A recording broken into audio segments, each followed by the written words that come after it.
Só quem já provou a dor, quem sofreu se amargurou, viu a cruz e a vida em tons reais. Quem no certo procurou, mas no errado se perdeu, precisou saber recomeçar. Só quem já perdeu na vida sabe o que é ganhar, porque encontrou na derrota algum motivo para lutar. E assim viu no outono a primavera, descobriu que é no limite que a vida faz crescer, que o verso tem reverso, que o direito tem o avesso, que o de graça tem seu preço, que a vida tem contrários, e a saudade é um lugar que só chega quem amou, e o ódio é uma forma tão estranha de amar,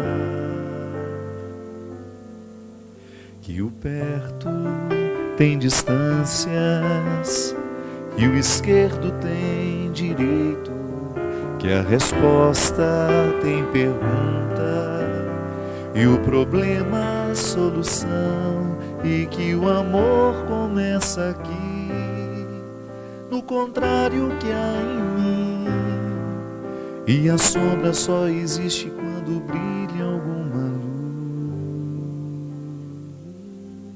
luz.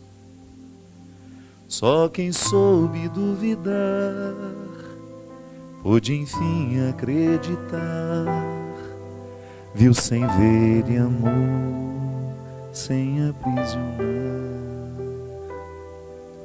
Quem no pouco se encontrou aprendeu a multiplicar, descobriu o dom de eternizar. Só quem perdoou na vida sabe o que é amar, porque aprendeu que o amor só é amor se já provou alguma dor.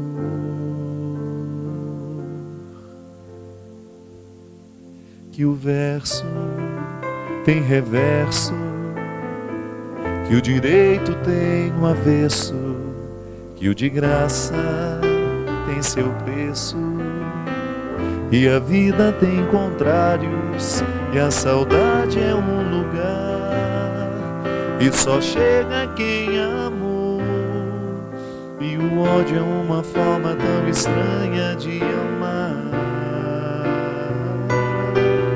que o perto tem distâncias e o esquerdo tem direito, que a resposta tem pergunta e o problema a solução, e que o amor começa aqui, no contrário que há em mim, e a sombra só existe quando brilha alguma luz.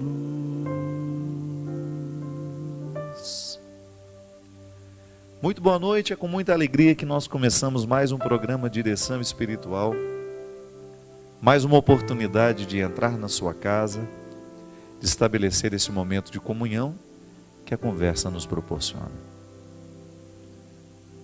A sabedoria é muito mais que a inteligência. Você já deve ter me escutado falar nisso, porque é uma convicção de fé para mim. Cada vez mais eu me convenço que quando a gente se descobre inteligente, nós precisamos dar um passo para alcançar a sabedoria. E ainda que a pessoa tenha deficiência de inteligência, ainda que ela não seja a pessoa mais inteligente do mundo, adentrar o território da sabedoria é uma forma muito interessante de suprir essas lacunas que nós possamos ter no campo da inteligência, do raciocínio. A gente às vezes encontra pessoas muito inteligentes, pouco sábias. E às vezes encontramos muito sábias e nem tão inteligentes assim. É porque na verdade a sabedoria, ela vem por outras vias, que não são só o raciocínio. A gente sabe que o que diferencia o ser humano de todos os outros animais, de todos, e que faz com que ele tenha esse posicionamento de responsabilidade a mais, né? Porque não é um privilégio. A partir do momento que nós somos seres dotados de capacidade reflexiva, significa que nós temos uma responsabilidade a mais. Jesus já nos ensinava que todo poder só tem sentido se ele for analisado a partir do serviço. Que só tem sentido ter poder se nós encararmos o poder que temos como uma forma de servir. O conhecimento é uma forma de poder. A capacidade de refletir a vida é uma forma de poder. E aí nós entendemos que porque somos criaturas as únicas no universo com a possibilidade de refletir a vida, não é? Você tem no animal um instinto a favor da sua sobrevivência.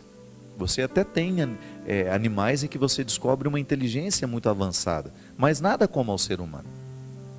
Você tem lá um cachorro que tem a possibilidade de ser muito inteligente dentro dos limites do seu instinto, mas ele nunca vai ser capaz de refletir uma questão filosófica, por exemplo. Lhe faltam os instrumentais para isso. Só o ser humano é capaz de refletir a vida. E por isso que se espera tanto da gente. É por isso que o ser humano precisa cada vez mais ter uma postura coerente diante da vida, porque ele é capaz de refletir. E a sabedoria é este momento em que nós descobrimos que a análise que estamos fazendo da vida, ela não é muito comum. Ela ultrapassou os limites. Ela foi além do senso comum. O que é o senso comum? É aquilo que é comum a todos, né? É uma forma de você analisar uma situação a partir daquilo que é a totalidade. Mas geralmente é a pessoa sábia que quebra o senso comum. E a partir do momento que o senso comum foi quebrado, a humanidade tem condições de evoluir, porque alguém teve possibilidade de pensar diferente, de analisar diferente uma determinada situação. É aquilo que na filosofia nós chamamos de quebra de paradigma. O que é quebrar um paradigma? É você superar uma maneira de pensar, propondo uma nova forma mais elevada, que vai gerar um bem comum maior, que vai proporcionar ao ser humano uma oportunidade de crescimento. Essa música fala dos contrários. Eu me lembro que quando compus essa música, estava vivendo um tempo de muitos conflitos na minha vida. Estava fazendo um mestrado lá em Belo Horizonte, mestrado em Teologia Sistemática. Foi um tempo muito precioso na minha vida, de muitos estudos e de muitos conflitos. Tentando aconchegar dentro de mim, né, a novidade da teologia, tudo aquilo que o mestrado estava me proporcionando, a minha maneira de ver Deus, a minha maneira de senti-lo, com tudo aquilo que eu era, com tudo aquilo que eu sentia naquele momento, tentando fazer caber dentro de mim a nova experiência. E aí nasceu essa música, que é prima primeira da música Humano Demais, que nasceram praticamente na mesma época, na mesma semana. Músicas que são muito importantes na minha vida como padre, no meu ministério de música, e que tem uma repercussão na vida das pessoas. São músicas que tocam, por quê? Nascem justamente de um momento de situação contrária, e que eu procurei ver de um jeito novo. Eu acredito mesmo, minha gente, que quanto mais Deus toma posse do nosso coração, maior é a nossa capacidade de refletir. Por isso que nós somos adeptos de uma religião que nos ensina a reflexão. Por isso nós não somos adeptos de uma teologia cega, nós não somos adeptos de uma espiritualidade cega, infértil, porque não tem sentido. Todo aquele que se dispõe a seguir os passos de Jesus tem que estar disposto a viver a reflexão diária, porque até mesmo a análise da nossa vida passa pela reflexão que fazemos dela. Se eu deixo de me refletir, eu perco o compromisso comigo e naturalmente comprometo o tecido social que precisa da minha qualidade humana. Por isso que nós fazemos aqui deste programa um momento de reflexão sempre. A partir das questões que nos são apresentadas, a partir das cartas, dos e-mails. Tenho saudade dos telefonemas ao vivo que a gente recebia. Toda vida que se chega aqui, partilhada, contada, vira para nós uma instância reflexiva. Porque nós acreditamos nisso. Quando refletimos a vida e o problema do outro, de alguma maneira nós encontramos solução para as nossas questões. Essa é a comunhão que a dor nos proporciona. Ao ajudar aquele que sofre, de alguma maneira eu aconchego dentro de mim os meus desajustes, as minhas desarmonias. Muito obrigado, seu Christian, boa noite. Quanto tempo, hein, que você não aparece aqui, né? Férias perenes. Brincadeira. Gente, estou muito feliz essa semana. Talvez você já tenha me escutado falar, mas é uma verdade. Eu fico muito mais realizado quando eu lanço um livro do que quando lanço um CD. E agora com essa história do DVD, né? O livro para mim é uma experiência muito frutuosa. E nessa semana estou lançando, juntamente com a editora Planeta, o meu novo livro, que se chama Tempo de Esperas. Esse livro nasceu, ele já tem muito tempo que eu comecei. Eu acho que tem uns 7 anos. Eu comecei a escrever esse livro e depois ele ficou abandonado. Inclusive foi a partir dele que surgiu a ideia do livro Cartas Entre Amigos, que eu escrevi com meu amigo Gabriel. Quando eu mostrei para ele esse projeto, ele falou, nossa, esse livro é muito interessante e essa proposta de cartas é muito interessante. Aí na época ele me deu um conselho, falou assim, eu acho que você deveria deixar esse livro amadurecer um pouco, porque eu acho que ele pode ser mais longo, ele era muito curtinho. E o Gabriel tinha razão, ele me ajudou muito naquele momento em que ele falou, deixa o livro crescer mais. E ele tinha razão. Depois comecei a desenvolver esse projeto. Então, depois de quase 7 anos, com ele dentro do meu coração e algumas páginas escritas, finalmente ele ficou pronto.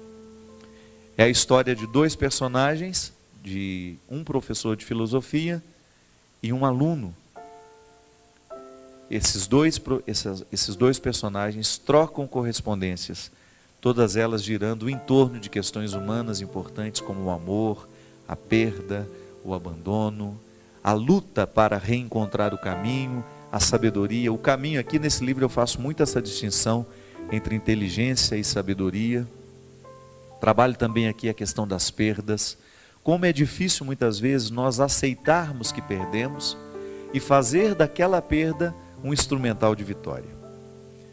São 2 personagens, né, como eu dizia, Abner e Alfredo. De um lado, um velho professor que resolveu refugiar-se em uma vida simples, abandonando todas as glórias da vida acadêmica. E do outro, um jovem estudante de filosofia cujo sonho é alcançar o que o professor resolveu abandonar. Enquanto discutem filosofia, amor, amizade, felicidade, Alfredo e Abner descobrem que muito mais que estarem em lados opostos do desejo, como se fossem o passado e o futuro de uma mesma existência, eles estão mesmo diante do desafio humano que nunca cessa, compreender o tempo das esperas. Que é uma luta mesmo, né? Esperar não é fácil não, gente. Porque gera dentro de nós uma ansiedade, é uma inadequação, né? Todo processo de espera gera inadequação dentro de nós. Porque se a gente está esperando, é porque de alguma maneira nós já antecipamos dentro de nós aquilo que a gente espera. E muitas vezes na ansiedade de antecipar dentro de nós o que a gente espera, a gente corre o risco de esperar não a realidade, mas a ilusão que criamos dela. E isso é uma prisão que a gente precisa abandonar. Na vida a gente precisa ter essa leveza, né? A gente sabe que é muito bom projetar o futuro, mas a gente precisa ter uma atenção muito especial com o nosso presente, porque agora, é no hoje da vida que Deus pode agir em nós. E a partir desse hoje que eu posso compreender o meu passado, e que eu posso projetar esperanças para o futuro. Mas as minhas esperanças não são necessariamente a garantia de que tudo aquilo vai ser realizado. Então essa abertura do coração, né?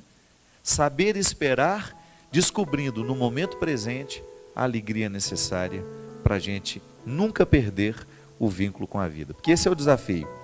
A gente não permitir que as nossas esperas retirem o nosso vínculo com a vida. Vou ler um texto muito interessante para ajudar também a gente na reflexão, mesmo que não seja uma questão apresentada. Este programa também funciona assim, de vez em quando a gente lê alguns textos que as pessoas nos enviam, e esse eu achei muito interessante. Chama-se Carga Inútil. Certo dia, um professor atento ao comportamento dos seus alunos observou que poderia ajudá-los a resolver alguns problemas de cunho íntimo e propôs uma atividade. Pediu a todos que levassem uma sacola e algumas pedras de vários tamanhos e formas para a sala de aula, para a próxima aula. No dia seguinte, orientou que cada um escolhesse uma pedra e escrevesse nela o nome de cada pessoa que sentia uma mágoa, de quem eles tinham uma mágoa, uma inveja, um rancor ou um ciúme. A pedra deveria ser escolhida conforme o tamanho do sentimento. Depois que todos haviam terminado a tarefa, o professor pediu que eles colocassem as pedras na sacola e a carregassem junto ao corpo para todos os lugares onde fossem, dia e noite. Então pegaram aquelas pedras, colocaram o nome de pessoas ou de sentimentos e desde aquele dia começaram a carregar essa sacola dia e noite por onde iam.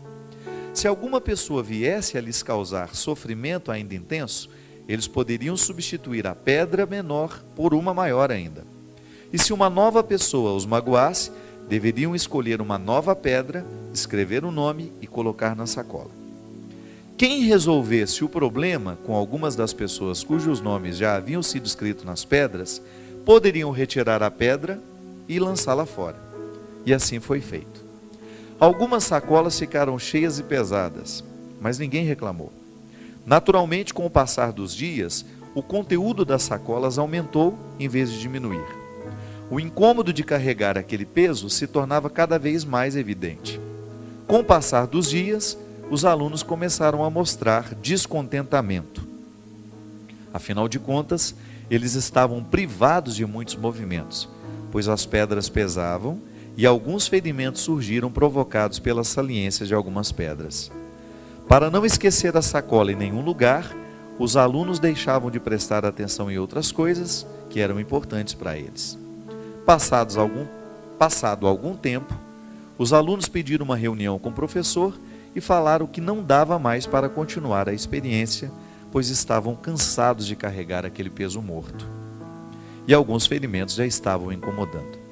O professor, que já aguardava pelo momento, falou-lhes com sabedoria: essa experiência foi criada só para mostrar o tamanho do peso espiritual que a mágoa, a inveja, o rancor e o ciúme podem causar na nossa vida.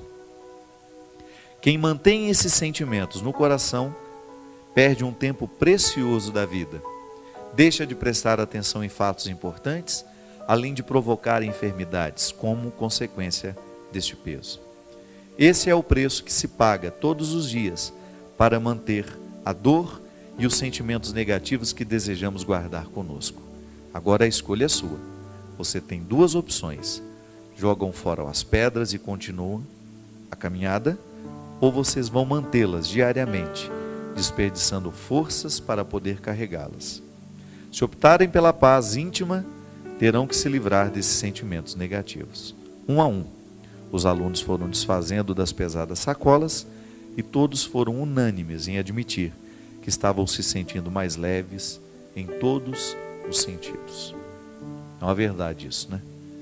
É impressionante. O texto é muito simples, muito direto, pode parecer até ingênuo, né? Mas é uma realidade. Muitas vezes na nossa vida nós estamos levando uma sacola de pedras sem perceber. E há um detalhe que o texto não fala, é que a gente corre o risco de se acostumar com o incômodo. É impressionante. Quando nós nos acostumamos com o ódio fica tão incorporado na nossa vida que a gente já não sabe mais que está odiando o tempo todo. Porque a gente se ocupou demais daquela pedra pesada, a gente se acostumou com o peso dela. Livrar-se desses excessos, minha gente, é muito importante para a nossa saúde espiritual, psíquica, emocional, tudo. A nossa saúde física depende dessa leveza. E é interessante que nós vamos levando esses pesos, muitas vezes justamente porque não refletimos sobre eles. Muitas vezes nós não fazemos a faxina destes sentimentos, né? Nós vamos nos acostumando gradualmente com essas pedras que nós vamos levando. De repente, tem 20 anos que aquela pessoa me magoou, eu ainda guardo aquela pedra no meu coração, eu ainda levo aquele peso comigo, e já não sinto nem que estou levando mais, porque ficou incorporado, mas de alguma maneira me adoece, porque me pesa. Porque o coração que se ocupa do ódio, corre o risco de não amar. Amor e ódio ocupam o mesmo espaço dentro de nós, só que com uma diferença: o ódio obstrui os espaços, o amor abre portas. Quanto mais a gente ama, mais a gente pode amar. O ódio é o contrário. Se ele entra dentro do nosso coração, ele dificulta que a gente ame. E ele vai crescendo, ele vai se avolumando, dando ao coração, impedindo esse coração de ter o sentimento positivo que é o amor. Por isso que é tão importante a gente fazer, todos os dias antes de dormir: será que hoje eu estou levando para a cama comigo? Será que eu estou levando para o meu descanso o peso de algum ódio? Muitas vezes nós escutamos desaforo, as pessoas são injustas com a gente, não é? Às vezes as pessoas dizem coisas horríveis sobre nós. Aquilo nos machuca. Agora, eu sou livre para escolher dormir com aquilo que me machucou, ou fazer a minha faxina e deixar que aquilo vá no banho que tomo, né? Às vezes o banho ele pode ser terapêutico. Entra debaixo do chuveiro e ele pode ser a sua oração. Você pode: Senhor, assim como essa água está lavando o meu corpo, eu quero que todos os meus ódios, todos os meus ressentimentos sejam jogados fora neste momento. E aí um bom exercício, sabe o que é? É você esquecer aquele sentimento ruim que a pessoa lhe causou. Como? Ocupando com coisas boas. Por isso é bom sempre ter um livro na beira da cabeceira, né? Para você abrir, ou às vezes escutar uma música boa que você sabe que vai preencher a sua cabeça, que vai preencher a sua mente, o seu coração. Porque a partir do momento que você faz essa substituição, você está dando ao seu corpo a oportunidade de livrar-se, de metabolizar aquele mal que o outro tentou lhe fazer. Uma calúnia, uma fofoca, às vezes o outro não viu os bastidores da sua situação e já fez um julgamento seu. Às vezes o outro olhou muito apressadamente, né? Olhou depressa demais para você, teve aquele sentimento negativo, falou, te machucou, te magoou, disse coisas que foram desagradáveis de serem ouvidas. E aí você, antes de dormir, você entra em reconciliação consigo mesmo. Porque às vezes a gente não tem tempo de se reconciliar com o outro naquele momento, mas você precisa reconciliar-se consigo mesmo. Porque o grande mal que o outro pode provocar em nós é justamente quando eu me torno inimigo de mim mesmo. Quando o outro, dizendo um desaforo para mim, me machucando, ele provoca essa inimizade interior, então sim, aquela palavra vai surtir um efeito muito negativo sobre mim. E isso eu posso neutralizar com coisas boas. Escute uma boa música, leia um bom livro, mas não leve para a sua cama aquele desacato, aquela palavra maldosa, aquele sentimento negativo. E às vezes a gente traz isso de anos e anos e anos. Então, comece a livrar-se de tudo isso. Não leve mais esse saco de pedras, né? E às vezes você vai lá reconhecer, a partir desse momento que a gente está falando, você começa a reconhecer: é verdade, tenho levado essa pessoa como um peso. Não, você não merece isso. É por isso que o perdão É uma atitude, é um gesto profundamente reconciliador, que nos reconcilia com o outro, mas que nos reconcilia aqui, nessa dimensão interior também. Eu volto a me amar, eu volto a me cultivar. Eu não vou permitir que o ruim do outro venha crescer dentro de mim. Só quem já provou a dor, quem sofreu se amargurou, viu a cruz e a vida em tons reais. Quem no certo procurou, mas no errado se perdeu, precisou saber